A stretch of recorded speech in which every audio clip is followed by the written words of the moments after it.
Super പടമാണ്, നല്ല പടം.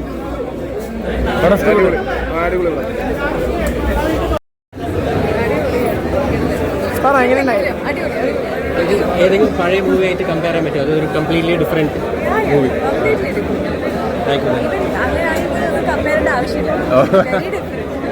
എങ്ങനെയുണ്ട് മമ്മൂക്ക വിനായകൻ?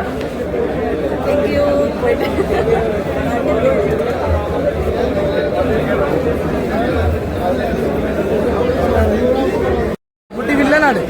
മമ്മൂട്ടി ഇതുവരെ ഒരുപാട് വില്ലൻ അഭിനയിച്ചിട്ടുണ്ടെങ്കിലും അതിൽ നിന്നൊരു വ്യത്യസ്ത വില്ലൻ, എല്ലാം കൊണ്ട് ഒരു സൈക്കോപാത്ത് ലെവലുള്ള അടിപൊളി മൂവി. സൂപ്പർ പൊളിച്ചടിക്ക് പടം. ക്രിസ്മസ് മമ്മൂട്ടി നോക്കി, മമ്മൂട്ടിയില്ല വിനായകൻ നോക്കി. അങ്ങനെ പറഞ്ഞാൽ മതി, വിനായകനാണ് നായകൻ. ഒരു മുന്നറിയിപ്പ് സിനിമ തന്നെയാണ്. കാരണം ഇന്ന് സ്ത്രീകൾ അനുഭവിക്കുന്ന ഒരുപാട് പറ്റിക്കപ്പെടുന്ന നമ്മുടെ സ്ത്രീകളുണ്ട്. അവർക്കുള്ള ഏറ്റവും വലിയൊരു മുന്നറിയിപ്പാണ് ഈ സിനിമ. കളങ്കാവല് പോലുള്ള സിനിമകൾ നിങ്ങൾ തിയേറ്ററിൽ ഒന്ന് കാണുക. നിങ്ങൾ തിയേറ്ററിൽ വന്നിട്ട് നിങ്ങൾക്ക് പറ്റിയിട്ടുള്ള അനുഭവങ്ങളെ കുറിച്ച് നിങ്ങൾ ഓർക്കുക. നിങ്ങൾ ധൈര്യമായിട്ട് വന്നിരുന്ന് കണ്ടോ, നിങ്ങൾക്ക് ഒരു നഷ്ടവുമല്ല. നിങ്ങൾക്ക് നിങ്ങളുടെ ജീവിതത്തിൽ ഇനിയും ചിലപ്പോൾ മുന്നോട്ട് ചിലപ്പം പറ്റിക്കപ്പെടാതിരിക്കാൻ സാധ്യതയുള്ള ഒരു സിനിമയായിട്ട് കളങ്കാവൽ മാറുന്ന കാര്യത്തിൽ യാതൊരു സംശയം വേണ്ട. മമ്മൂക്ക ഒരു സീറ്റ് വലിച്ചിട്ട് വിനായകന് കൊടുത്തിട്ടുണ്ടെന്നുണ്ടെങ്കിൽ വിനായകനും മമ്മൂക്ക മോഹൻലാൽ വീണ്ടും ആ കോംബോ ജനിക്കട്ടെ. ലാലേട്ടനോട് ഞാൻ പറയാണ്, വിനായകൻ ചേട്ടൻ്റെ കൂടെ ഒരു കോംബോയിൽ ഒരു പടം ചെയ്യുക. അത്ര ബ്രില്യൻ്റ് പടമാണ്. ഇതിന്റെ ഡയറക്ടർ ഒരു ബിഗ് സല്യൂട്ട് കൊടുക്കണം. ജിതിൻ അടിപൊളി ഡയറക്ടർ. പുതിയ ഡയറക്ടർ നമുക്ക് ഒരിക്കലും പറയാൻ പറ്റില്ല. നമുക്കങ്ങനെ ചിന്തയില്ല. നമ്മൾ ഒരു നിമിഷം പോലും നമ്മൾ മറ്റൊരു ചിന്തയിലേക്ക് പോവില്ല. അത്ര രീതിയിൽ നമ്മളിങ്ങനെ കണ്ടിരിക്കും. മമ്മൂക്ക ആരാണ്, വിനായകൻ ആരാണെന്നൊക്കെ നമ്മളിങ്ങനെ കൊണ്ടുപോവുകയാണ്. ബ്രില്യൻ്റ് പടം. അതായത് രണ്ടുപേരും, അത് രണ്ട് ലെജൻഡുകൾ നമ്മൾ കൂട്ടിമുട്ടുന്ന സീനാണ്. രക്ഷയില്ല. എടുത്തു വെച്ചേക്കാൻ ക്ലൈമാക്സ് ഒക്കെ അടിപൊളി. ഞാൻ പറഞ്ഞില്ല, ഒരു നഷ്ടം നിങ്ങൾക്ക് വരില്ല. നിങ്ങൾ എത്രയോ വേട്ടപ്പടങ്ങൾ കണ്ട് സിനിമ കാശാളായിരുന്നു. ഈ പടം നിങ്ങൾ തിയേറ്ററിൽ ഒന്ന് 100% എല്ലാവർക്കും കാണാം.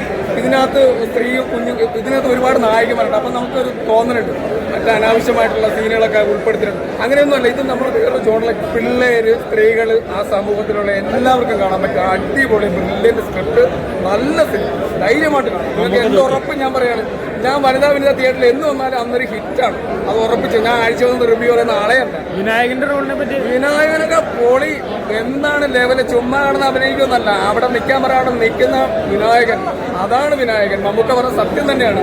അയാളെ പിടിച്ചു നിർത്തി അയാൾ അഭിനയിക്കും. അതാണ് അയാളുടെ കഴിവ്. അത് തെളിയിച്ച പടമാണ്. കാരണം ചുമ്മാ ഇളകിയൊന്നും ചെയ്യുന്നല്ല. ആ കൊടുത്ത കഥാപാത്രം തന്മയത്തോട് ഉത്തരവാദിത്തത്തോട് ചെയ്യുന്ന ഒരു നടൻ വിനായകൻ. പിന്നെ മമ്മൂക്ക നമുക്കറിയാം, ലെജൻഡാണ്. അവർ രണ്ടുപേരും കൊമ്പ് കൊടുക്കുന്ന ഒരു സിനിമയാണ്. ധൈര്യമായിട്ട് നമുക്ക് കാണാം. നമുക്ക് ഒരു നഷ്ടം വരും. അത്ര നല്ല ഒരു സിനിമയായിട്ട് ഒരു ആക്ടിങ്ങുമായിട്ട് കമ്പയർ ചെയ്യേണ്ടത്. നമുക്ക് പുതിയ സിനിമയും പുതിയ ആക്ടിങ്ങുമാണ് വേണ്ടത്. മമ്മൂക്ക അത് വീണ്ടും തെളിയിക്കും. വിനായകനും ഒരു സൈഡിൽ തെളിയിക്കുകയാണ്. കാരണം രണ്ടുപേരും ലെജൻഡാണ്.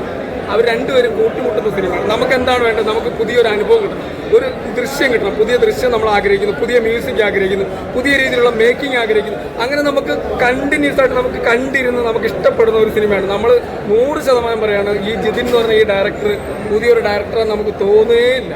നമ്മൾ പഴയ ഒരു ഡയറക്ടറെ പോലെ